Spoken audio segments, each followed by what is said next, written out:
So many women let men walk all over them. I've seen this time and time again with so many people, and it doesn't even matter who the woman is. She could be smart, beautiful, strong, kind, and just generally killing it at life, all to be trampled on over by a man. So today, I want to dedicate this video to all of the amazing women out there who are trying to find love and trying to find the one. This one's for you.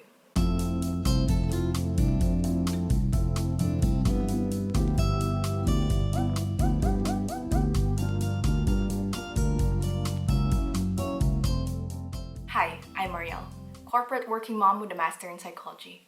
Here I talk about all things work-life balance, productivity, motherhood, parenting, relationships, so stick around if you want to see more of that. Women are socialized to become people pleasers. From an early age, we are taught to be a good girl, to do as we're told, to obey, and to not be too much. Don't be too loud. Don't be too opinionated. Don't be too bossy. A good girl does what she's told and is considerate of all the people around her. This is the reason why there's so many of these little girls grow up to become people-pleasing women. We are so concerned about what other people think or might say about us. We are so afraid of rocking the boat. We just want to keep the peace, and we just want to keep everyone else happy. And this is true in so many areas of our lives. Family, relationships, career, you name it. We're so used to putting everyone else first, and we only feel good when everyone else is good. This tendency is why so many women put themselves last. After all, isn't being self-sacrificing a noble trait? There are so many women who compromise their values and stick to men who are not good for them, who treat them badly. Women who stick in situationships without it ever turning into an actual relationship. I feel really sad to see all these things around me, and I feel really frustrated to see these amazing women unhappy in their relationships. And this is why I'm passionate about this topic. Today, I want to talk about all things dating and relationships and all of the things that I've learned over the years. I just want to say that I'm not an expert at this, nor am I trying to make anyone feel bad. But I want to come here as like an older sister, talking to her younger sister and sharing her experience and all of the lessons that she's learned over the years. And my hope is that this gives you good insights and maybe make some changes if you need it. So the first tip is to learn how to be happy on your own. Self-love starts with you. We are responsible for our own happiness, and we cannot rely on anyone else to make us happy, just as we cannot expect to make anyone else happy. If you're not happy on your own, you're not going to be happy even if you're with someone. Second is to know what you want and what you don't want, your red flags and your deal breakers. Be crystal clear about the attributes, the behaviors, and the values of your ideal partner. And what are your hard no's? Because if you don't know what you're looking for, how do you expect to find it? The third is to put yourself out there. And I know that it's scary, and I know that it's putting yourself vulnerable, but that's a way for you to find someone that really aligns to you.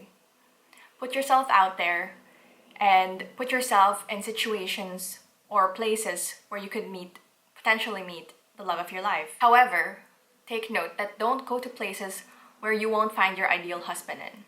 So for instance, you can go to a bar and meet someone. And there's a lot of bars everywhere, and it's easy to find guys in bars. But is this something that you actually enjoy? Because if you find someone in a bar, he might be a great guy, but maybe he loves going on a bar on the weekends. And if you don't enjoy doing that yourself on the weekends, it's not going to work out for you. Instead, go to places where you actually enjoy. Join groups of like-minded people. Go on trips and do activities that you like doing and where you can see your ideal man going to. The fourth is to make personal development more of a priority. While you're waiting for the man of your dreams, what are you actually doing? Are you just sitting there doing nothing, being so sad about being alone and just moping? Or are you actually making the most of your situation and enjoying being single? Are you working on something interesting? Are you trying to become the best version of you? Because if you think about it, your ideal man is looking for his ideal woman too, which is you. And his ideal woman is someone who's strong, confident, independent, and who takes care of herself. Don't be afraid to turn people down or to dump someone if they're just not the right fit. I know it can be scary, especially if you feel like it's slim pickings out there. But the right guy will come to you at the right time. And if you think about it, if you stick to the guy that's not quite right for you, you're actually letting him block the space for the right guy to come into your life. When you're dating someone, observe him well. This is a great way to see who he really is underneath everything. A guy is more likely to show all of his best features and all of his strong points in the beginning. He will not show his true colors at first, so a good way to find it out is by looking at his behavior and seeing how he treats everyone else around him. How does he treat his family and friends? How does he treat strangers? Another thing that you can observe is his language and the way he speaks to you about certain topics. All the things that he says and does are good reflections of his underlying values. Don't be afraid to ask deep questions when getting to know someone. When you're dating, it's the best time to get to know someone. Be curious and dig deep. Don't be afraid to seem too direct or being perceived to be so-and-so, and ask the deep questions. If he gets offended by the things that you ask or gets defensive, that's a really good indicator of who this person is. I cannot emphasize this next point enough. Set your standards, make it clear, and set your boundaries. You are an amazing woman. Don't let anyone walk all over you. You need to exude confidence and grace. You need to remember that any man would be lucky to have you. Don't just sit around and wait for some guy who's not calling you or who's not replying to you. Don't compromise on things that you know in your gut are not aligned to you or your values. The right guy would never make you feel worse about yourself. Number 9 is a tough love one. But here it goes. If a guy likes you, he will make it very clear. If you're not sure, he just doesn't like you enough. And the last one is to find someone who fits right for you. Not your mom, not your friends, not what society says. It needs to be aligned to you. You need someone who complements you and who adds value to your life. You just need someone who makes sense with you.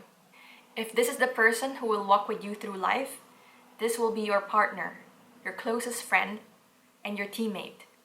So pick wisely. Lastly, I just wanted to give a shout out to my 2 favorite books on relationships. The first one is more about dating, and the second one is more about marriage. So the first one about dating is Why Men Love Bitches, and it's been around since forever. It's been around like a decade ago or something, and I swear by this book. All of the lessons that they teach there, practice it, implement it in your life, and just learn from it, because this is such a great resource for you and such a great resource for all women out there, and I highly, highly recommend it. The second one is The 7 Principles of Making Marriage Work, and this is a book that I've read at least 2 times already too, and I've read this over the course of my marriage, and I feel like it's given me so many good insights, both times, both the first time and the second time that I read it, and I'm still planning to reread it again in the future because it's so good. Both of these books are so good. I'm just not going to reread the Why Men Love Bitches one because I'm already married and it doesn't really make sense for my situation anymore, but if I weren't, I would reread that book for sure. But obviously the 7 Principles of Making Marriage Work is something that you can always refresh your mind about, and so I'm planning to reread it again in the future for sure. So that's it. I hope that this video has given you some good insights or even just some good questions to ask yourself or the person you're dating. I truly wish you the best of luck, and if you have any questions for me, please drop them down below, and I will see you in the next one. Bye!